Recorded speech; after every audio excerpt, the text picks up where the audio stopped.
A croak, a ripple in the dusk, too sharp, too near, too real, disturbs the hush, not loud but wrong, a scratch beneath the veil.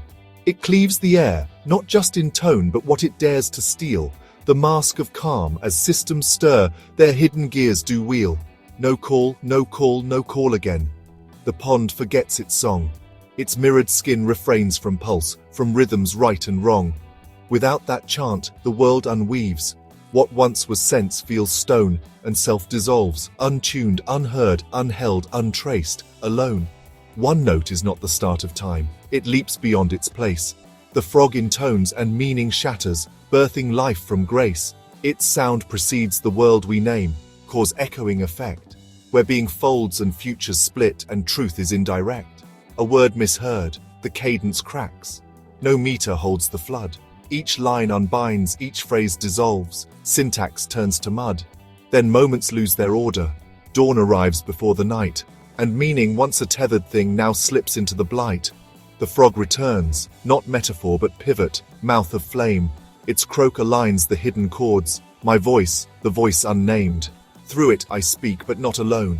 The bullfrogs sing the tones, and thus we weave the sacred script from damp and musty bones. Today we dive into the pond, not idly, not to dream, but to observe a logic move through pulses, limbs, and gleam.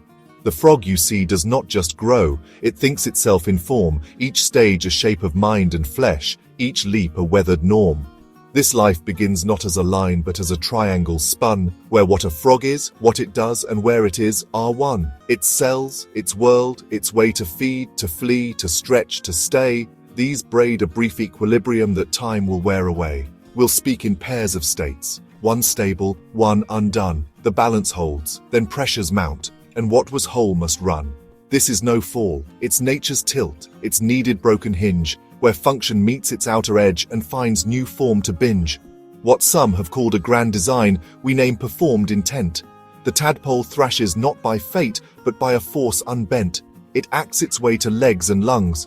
It does, then is, anew. Its doing draws its being forth, its leaping proves it true. So come and trace this arc with us, not myth but patterned mind. Each egg, each breath, each croak is shaped by what it leaves behind. The life we map is real and whole, and every phase a sign that what survives is what coheres through change, through act, through time. Beneath the lily's patient shade, a sphere of silent grace, it rests, a world not yet begun, a form without a face. No twitch, no pulse, no hunger yet, just structure held in trust. Its being floats in coexistence, waterborne and hushed. Its shell is firm, its core intact. No call, no claim, no cry. The world surrounds it gently so, yet nothing seeks reply. Biology is sealed and still, the purpose sleeps inside, a promise curled in molecules where time and will abide. This peace persists indefinite, while silence rules the pond. No motion stirs, no clock begins, no thread pulls life along. The egg, alone, does not progress. Its state is not its choice. It waits for something not itself to wake its hidden voice. Then comes the spark, the foreign strand, the tale of comet's light. A fusion, brief and violent, disturbs the egg's old night.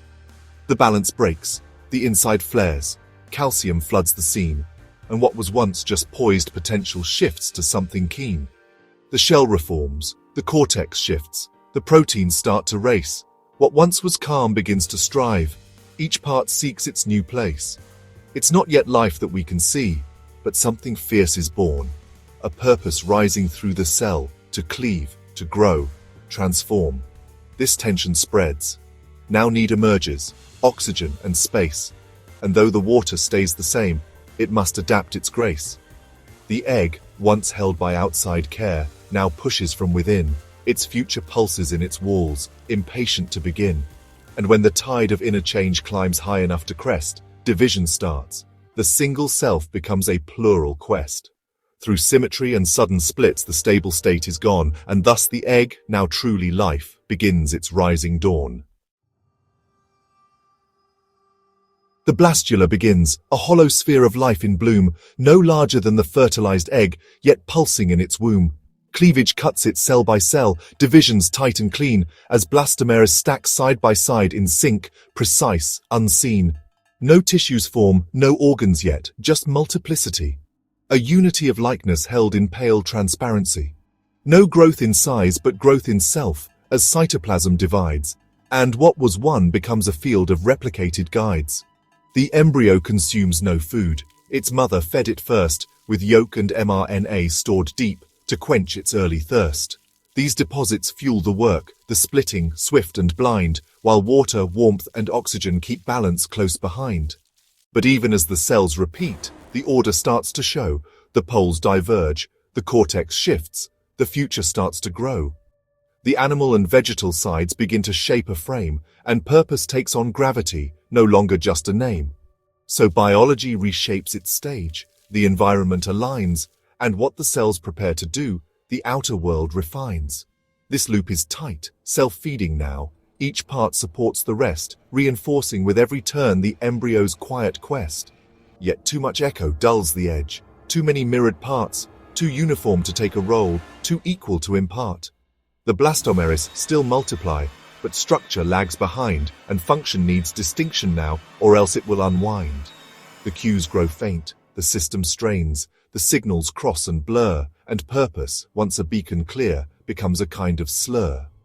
The blastula, so perfect once, now teeters in its spin, too full to feed, too set to shift, too soft to turn within. This is the trap of feedback loops. Success becomes a cage, where thriving turns to stasis, and growth declines with age. But from this stall a rupture comes, a deeper shift is cast, gastrulation pulls it through, to shape the self at last. Now comes the fold, the inward pull, the blastula must bend. Gastrulation starts the tail the egg was meant to send. Cells dive and twist, they stretch and slide, their paths no longer free. They choose their fate by where they go, not what they used to be. No more mere growth, no echoed splits. Now bodies must take shape. The germ layers arise as form. Endoderm, mesoderm, cape of ectoderm that cloaks them all. Each lineage now in place. Each motion maps a future spine, a gut, a lung, a face. The blastocoel is sacrificed, collapsed by arching lines as archenteron deepens down and inner space refines. The embryo reshapes itself from swirl to scaffolded frame, and movement births environment. The world is what became. These structures press their context back. The matrix now has teeth. Adhesion shifts, and gradients speak in signals cast beneath. The cells respond with destiny. Their genes begin to wake, as where they are defines their task, and what they must remake. So purpose rises in the folds, in axes drawn from strain, and in that aim, the cells commit to shape, divide, remain. The triad locks. Biology compels a world that guides the plan, and purpose seals the forward arc. The body now began. But motion breeds precision now. There's little room to stray. The causal path, so fine and sharp, permits no slight delay. A fold misplaced, a signal dim, a push that skews too far.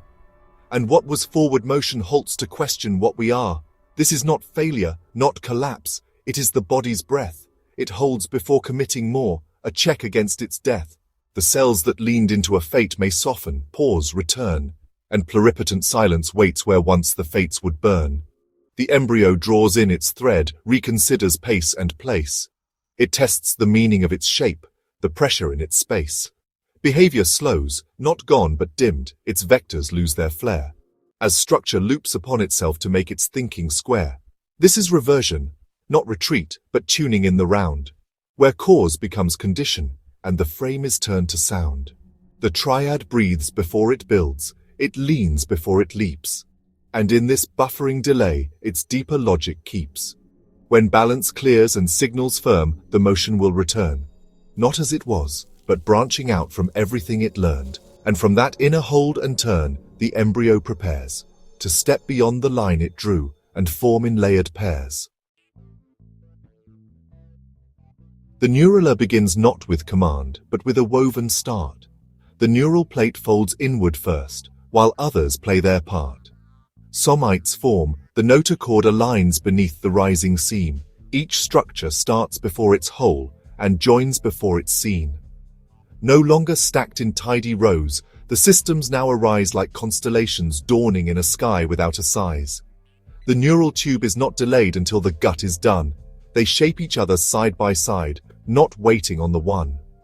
This co-emergence threads the form in nested, moving frames. Each part supports another's shape without assuming names. It's not a plan in sequence cast, but layers intertwine. The body finds its symmetry by crossing out the line. Now function hums before it acts. The circuits spark in place, not driving limbs, but mapping them for future time and space. The brain begins its quiet work, not knowing how to wait, and so the body shapes itself to match what it creates. The egg's own walls respond in kind, its membranes stretch and thin as tissues carve new cavities and gather organs in. Environment is not just world, but gesture held in pause. It bends to meet the body's need, not answer nature's laws. But here the harmony reveals a tension at its core. The nervous system calls for use but cannot yet explore. The embryo begins to twitch, to pulse without a goal, as readiness demands a path, but finds no self to hold. These motions are not madness, they are prophecy, half-spoken. The body's not yet born, and still its circuits start to open. And in that breach, the system folds. The pressures rise within, as if the world had turned too slow for where the nerves begin. The egg becomes a cage. What once was calm is now too tight. The oxygen declines, the walls compress against the light. No longer can the outer world adjust to what's inside. The embryo, too soon aware, has nowhere left to hide. This is the cost of non-linear grace, that nothing can be late, and what arrives before its time may still determine fate. The body acts before it's whole, the nerves before command, and so the triad tips, undone by what it sought to stand. Yet all this strain prepares release, the one it cannot fake. A break, a push, a tear, a twitch, the membrane soon must break. And when it does, the world expands, the water floods the mind. The tadpole swims, a body freed by leaving walls behind. The shell is torn, it slips the thread, the tadpole darts and dives. A shimmered stitch in weedy light, where breath and hunger thrive. No longer curled in dreamless coil, it moves with purpose, clear to swim, to feed, to stretch its frame through water wide and near. Its gills flare out, the tail whips strong, its mouth begins to scrape along the algae-blotted stone in greedy arcs of shape. Its gut uncoils, its senses scan, each flick a silent claim. The body meets the world at last and learns to play the game. This is no trial for later days, it is the life it makes. Each motion carves the self anew, each pause, each turn, each wake. Its form is tuned to green and flow, to drift and light and shade, and every act it undertakes completes the choice it made. Environment no longer waits, it presses, yields, contends. The pond is both the stage and test. It shifts, it hides, it bends. The tadpole's world is full of rules it learns by swimming through, and purpose isn't what they dream, but simply what they do. For now, it thrives. The triad spins, each part a wheel in sync. Biology extends through act, and purpose finds the brink. The world returns what motion sends, and form refines with feed. The tadpole lives by doing life, by meeting want with speed. But motion makes a growing strain. The system starts to split. Its lungs begin in secret hush, while gills still do their bit. The tail still drives it through the dark, but legs begin to bud, and every step toward what comes next now thickens into mud. The gut prepares for meat, not green, though algae lines its track. Its purpose chokes on double needs to change, yet not fall back. What once was whole is now misfit. The form that swims must crawl, yet neither world is fully served, and both begin to stall. This is the bottleneck, the pinch where growth can't stretch or yield, where every system pulls apart the self it once had sealed. The pond no longer fully holds, the breath grows short and thin. The tadpole hangs between two worlds, too broad to just begin. But this compression is not end. It is the tightening knot that pulls the limbs into the frame and forces lungs to plot. The answer will not come in parts, but in a hybrid blend, where all must shift together now, or none will reach the bend. Now limbs emerge from hidden codes, and lungs begin to swell, yet water still enfolds the form. It swims, but not as well. The tail still drives, the gills still breathe, yet something strains for air. The metamorph hugs the surface now, unsure of what is there. The pond remains its constant world, but layers start to split. The depths are dark, the surface thins, and breathing doesn't fit. It rises up, then sinks again, the rhythm cracked in two. Each gesture tests a different self the body's breaking through. The hind legs push against the flow, not quite a leap, a twitch. The muscles shift in halves and turns, the balance feels like glitch. The lungs sip air in awkward bursts, while gills still draw below. No single system rules the form, yet all begin to show. And so begins the conjoined stage, where structure must respond to forces from the outer world and surges from beyond. The body bends, the purpose strains, the water pulls, then yields.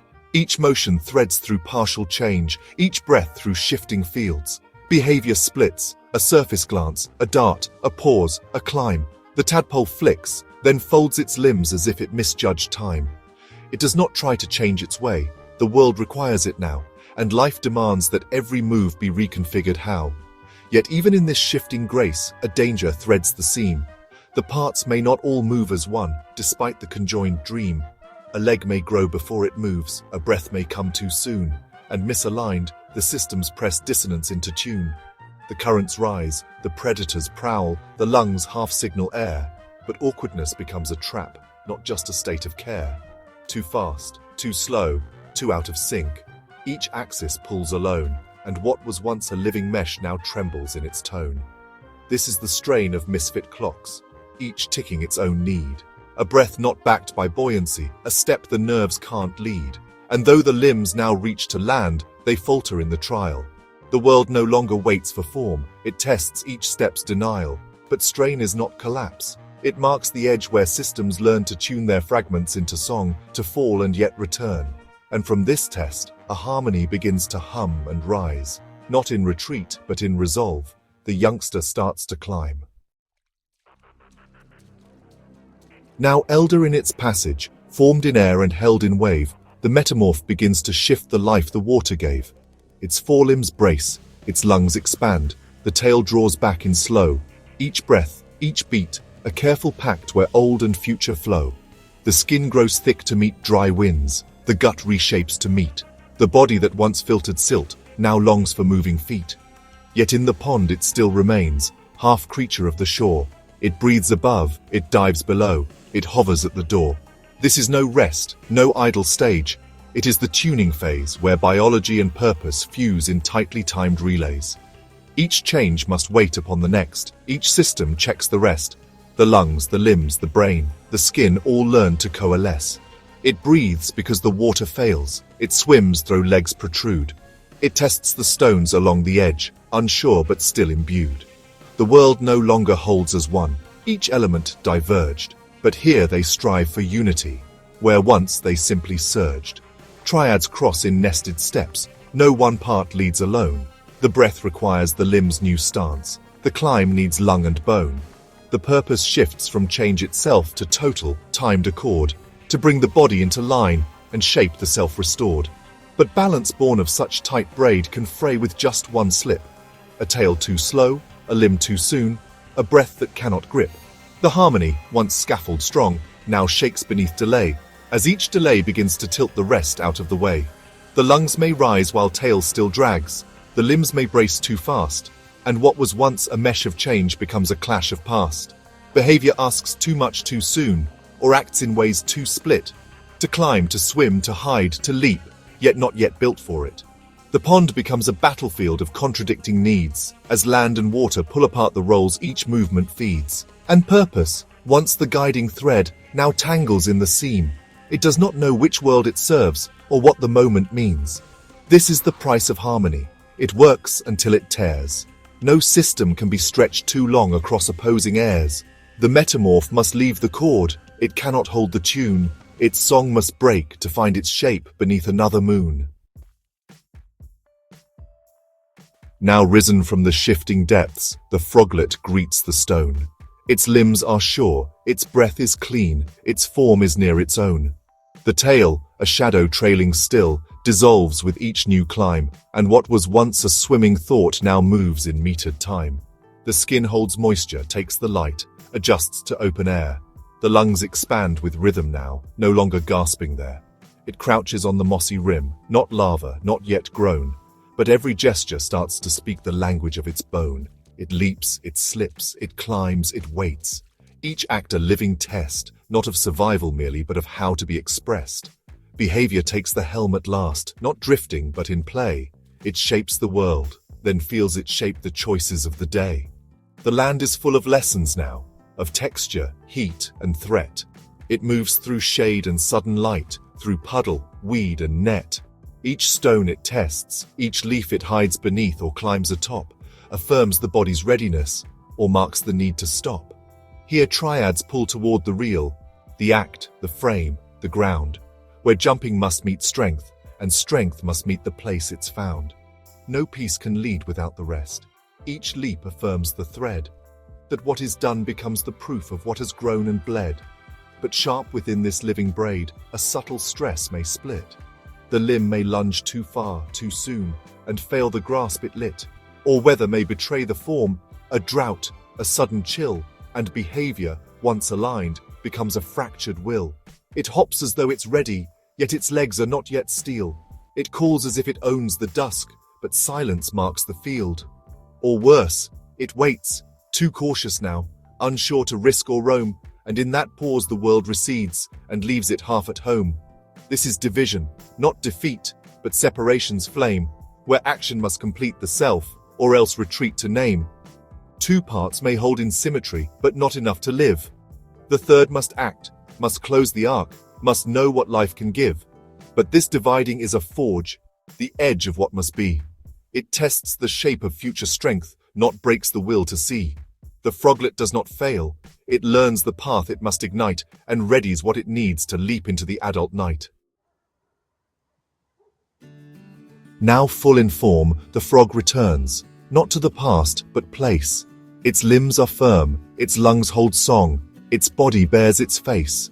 The tail is gone, the ground is known, the water waits in thread. It lives between the dusk and stone, where future steps are spread. The muscles flex with purpose now, the breath aligns with song, and every motion speaks intent. It's known this world so long. Its skin draws moisture from the dark, its eyes scan night for sound. It does not seek to grow again, but move where life is found. The world is not a proving ground, it is a patterned ring. Each leaf, each pool, each mating call a pulse of seasons swing, and in that rhythm, frog becomes the echo it must give, to find, to fight, to sing, to seed, the reason it must live. For now the urge is not to change, but to combine, to pair, to let its body be the site where futures split the air. Its voice a call, its limbs a grip, its will a seasonal spark. It acts to bind the triad whole beneath the reed and dark. Biology and place align, a night of rain, a pool. But without the song, no form is made, no tadpole shapes the rule. Or if it sings, and land is kind, but body holds no fire, then silence waits beneath the notes, and ends the embryo's choir. And even when the body's prime, and voice and space are met, if drought or shift or toxins rise, the cycle stalls in debt. No triad holds on just two threads, no life remakes alone. It takes the world, the self, the act to bring the future home. So sings the frog, not as a child, but as the map of strain that led from egg through tail and twist to crouch in moss and rain. It leaps not forward, but across, a bridge of call and seed, to start again the hidden song its own first croak once freed.